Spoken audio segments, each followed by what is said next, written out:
Scotiabank, TD, and CIBC are all laying off workers because the economy is booming. What?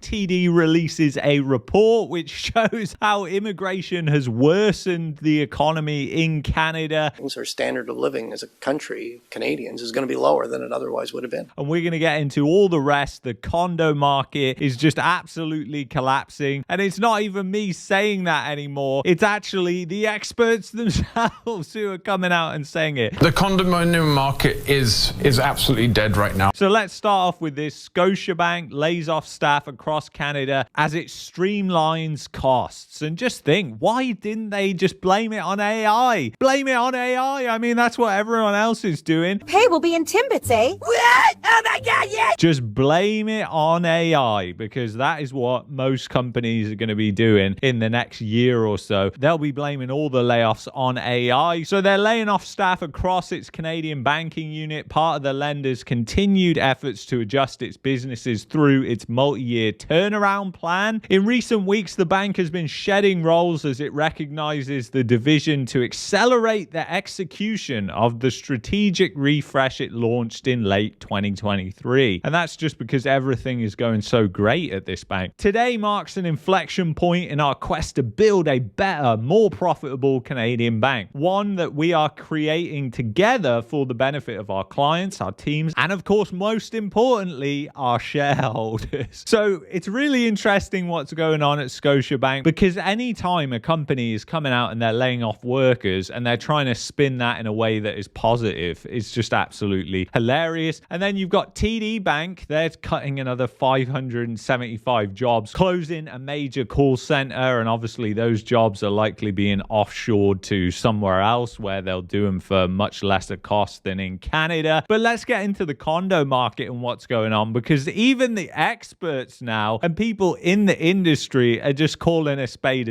You've got to listen to this. Before the bottom fell out of the new condo market. The condominium market is absolutely dead right now. I can't paint that in a good picture, and it's not just me, it's everybody. It's absolutely dead right now. And the guy is not lying, but maybe the reason why it's dead, and they're saying it's dead, isn't true. And I'll let you be the judge. We'll get into that data in a second here. So only 53 new condo units sold in Toronto in September, according to the data. I mean, that's absolutely insane for a city of Toronto's size. Toronto condo sales have hit a new low for the month of September, with just 53 new condo units sold in the city as the market continues to face the consequences due to housing affordability. That's just the reason. But it might actually be a good reason, because we'll get into that in a second. But I just want to show you the data. So just 155 condo units were sold across the Greater Toronto area last month. That was down 44% from September 2024 and 90% below the 10-year average, according to data by Altus Group on behalf of Build, released on Tuesday. So, I mean, it's just going so great right now in the condo market. But the condominium market is absolutely dead right now. You know, the condo industry themselves, they are claiming that this is all due to government red tape and regulation. And I'm of no doubt that that is probably the case to some extent, because red tape and regulation is absolutely insane in Canada, of course. But what they're not talking about is this. And this comes from Better Dwelling. This was released in 2023, as you can see here, February 2023. So nearly half of BC's new condos are investor owned. So what's going to happen, guys, if all those people disappear? Before the bottom fell out of the new condo market. Then the bottom is going to fall out of the market, obviously, if you're losing such a big share of your customers. So get this, the percentage of new construction condos that were going to investors in 2020 was 48.9% across the entire province in BC. You know, that video clip was about a development in British Columbia, but just think about what is going on right now if all those people are disappearing from the market, because they cannot make sense of it. I mean, even that guy that we covered on this channel that had a mortgage on a condo he didn't even own anymore. And now I have a mortgage on this property for $300,000 and I don't own it. Because he couldn't complete complete on the purchase, he wasn't buying that condo for himself. He was buying that condo for cash flow for his retirement, because Canadians have thought for the longest of time that real estate is the safest of all safe havens. What? And they can just put all their money in there and it will just be unlimited returns. They'll sell it again. They'll get all this cash flow. Rents are going to explode. Population growth is going to explode. I mean, nobody saw the end of this runway coming, right? Did they? Did they? A few moments later. I did. You did probably too. I mean, it wasn't hard to see. People just don't have a clue. Like, these things, they eventually come to an end. So you can see the share is insane. I mean, in Fort St. John, for example, the percentage of new condos owned by investors was 90%. Just get your head around that for a second. And then Ben put this on X. Canadian house prices have now fallen 18% from peak, the largest decline in at least the past 50 years. But guess what, guys? It's still not a crash. It's just an itsy bitsy little bit of a gully that we're in. Itsy bitsy little gully right now. Thank goodness, eh? Thank God it's not a crash. I mean, yeah, it's just what it is.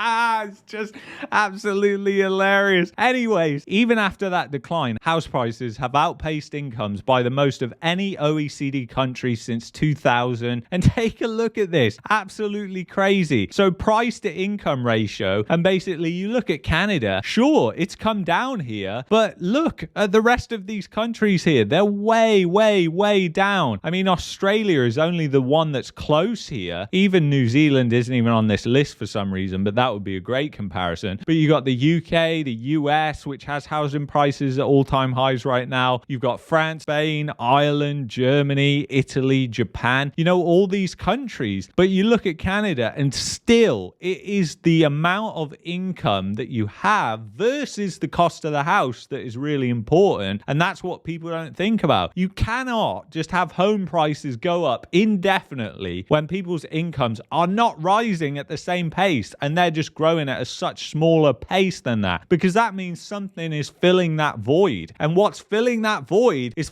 debt, and then that creates a debt bubble. And that's really what it is. We call it a housing bubble, but in reality it's really just a debt bubble, and that's what's happened. And guess what? As I pointed out on a video that we did a few weeks ago, Canadian banks, they can just deny your mortgage renewal if they want. Take a listen to this. You do not have the right to renew, amend, or extend the mortgage. Renewal, amendment, or extension of the mortgage is at our discretion. That is from RBC's standard mortgage terms listed on their website if you just Google it. Most Canadians don't even realize, because they did not go through that document themselves. I mean, hopefully their lawyer explained it to them, but really, who knows at this point? So yeah, if things go really bad, that means lenders, they might not be renewing people's mortgages, especially if they've lost jobs, and what's happening there, we'll get into that. So is the dial back of immigration having the intended impact in Canada? And it's just absolutely hilarious, because you can reverse their statements here to have the consequences of the high immigration basically clear as day. So Canada's rapidly decelerating population growth is showing evidence of easing pressure on the social and economic infrastructure. So what was it doing when it was high immigration? It was increasing the pressure on all that infrastructure. Obviously, we know that. Canada's current unemployment rate would be at least 1 percentage points higher if immigration growth had continued. So unemployment would be even higher, which just means the probability of crime being higher would be the case. You'd also have the probability that even more people would actually be visiting food banks, which is insane to believe, because the levels right now are just showing the depression that's there. However, one area of surprise has been the absence of a parallel slowdown in household spending. And most of that is being powered by, guess what? Debt. It's not income growth, it's all debt-based growth, which again is just, Canadians unfortunately are addicted to debt, and they will never see the light with that. But I want to show you this chart, because this unemployment chart that's right here shows the projected rate that would have been the case if obviously you'd had this high immigration. You would have had the unemployment rate hitting 8%. And the unemployment rate is going to hit 8% anyway. I don't care what their forecasts are at TD. But it's once again just showing you, they were saying this immigration is great. It's great for the economy. It's great for the country. But the fact is there was no economic substance to back up that immigration. It was just causing rising unemployment, more crime. If you got more desperate people coming into your country, guess what? You're going to have rising crime, obviously. And then you've got this. This happened 5 months ago, but I kind of missed it for some reason. So 500 plus jobs went at CIBC's Toronto credit card call center. And you can see what people are saying here. There's a labor shortage. Didn't you hear? Everyone will land. And then someone put, what a joke, lying about labor shortage and using immigration to prop up GDP is a horrible liberal policy. But I was so happy to see that comment because it once again shows that people are waking up and they're realizing all these fake numbers that the government comes out with and how they just manipulate it all the time, just like the Bank of Canada wants to do with inflation now. It can't reach the inflation target, so now is the time to change that target. It's just absolutely hilarious what they do. And then you've got Chegg slashing 45% of workforce, blaming the new realities of AI. Once again, obviously AI is going to be the thing that companies are going to start blaming more and more. You are going to see that happening. You had Chipotle, which just crashed after the company said younger diners are pulling back. Again, this is just more of a sign that the economy is not doing well in the United States and also in Canada. And that's what's really interesting because obviously with the United States economy now slowing, that is going to have major impacts on Canada as well. Canada's economy is already really shit. And then you adding on to the top of that a bad US economy, it doesn't look good. It's a amazing thing that's happened to the United States because a year and a half ago, we were a dead country. We were actually a dead country, and now we're the hottest country anywhere in the world. And then the absolute hypocrisy of these politicians cannot be shown more in what happened here. Far left French politician warns about inequality while quietly taking off a $50,000 Rolex. I mean, just take a listen to this, or take a look at this, should I say. There he goes, taking it off, slipping it in his pocket. He doesn't want anybody to see that. It's just crazy. And there he is. He hasn't got his Rolex on anymore. And this is just the complete hypocrisy of what is going on with these politicians. And politicians like Justin Trudeau, they walk around freely right now. They're all in the media because he's dating Katy Perry. It's all you hear about. You don't ever seem to hear about how he made Canada a dictatorship by invoking the Emergencies Act. The federal government has invoked the Emergencies Act to supplement provincial and territorial capacity to address the blockades and occupations. I want to be very clear. The scope of these measures will be time-limited, geographically targeted, as well as reasonable and proportionate to the threats they are meant to address. The Emergencies Act will be used to strengthen and support law enforcement agencies at all levels across the country.